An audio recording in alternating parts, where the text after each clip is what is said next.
కదంబులు బనవాసి ఏలుతున్న కాలం. పడమర పాలేగాళ్లు కదంబుల కింద సామంతరాజులుగా పాలిస్తుండేవారు.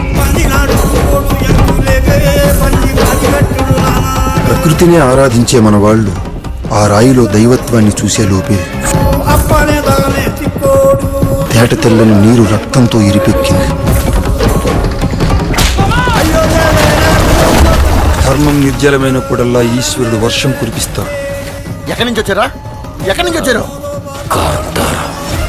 ఈ మట్టిలో దైవత్వం మళ్ళీ మళ్ళీ పుడుతుంది. పేరేంటి? నిన్నే రావటం కొత్త ఆలస్యమైంది కదా.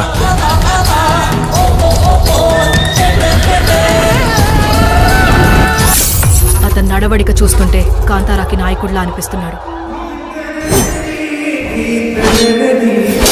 వ్యాపారం చాలా త్వరగా నేర్చుకున్నట్టున్నారు. నేర్చుకోవాల్సింది చాలా ఉంది.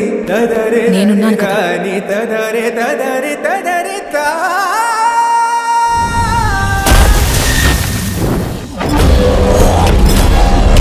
సముద్ర సైన్యాన్ని ఓడించి బందర్ను అదుపులోకి తీసుకున్నాను. కదంబులకి విషయం తెలిసేలోపే మనం ఏదో ఒకటి చేయాలి.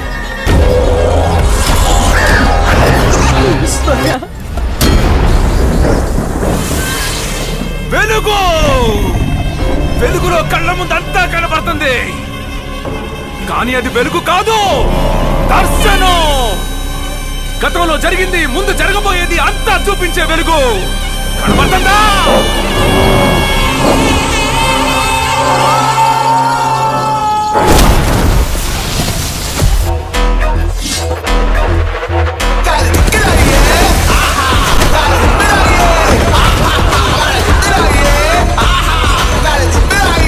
కాళ్ళు చేతులు ఆడని పెట్టే ఈరోజు సింహాసనం పైన కూర్చుంది. ఏ కారణం లేనిదే సావులు చేయించిందా?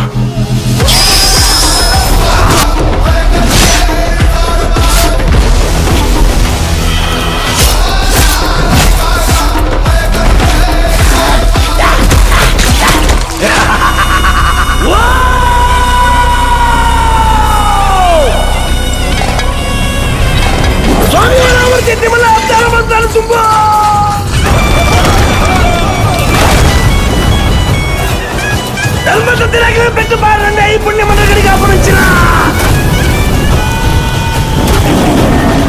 క్షేత్ర బల మదతునా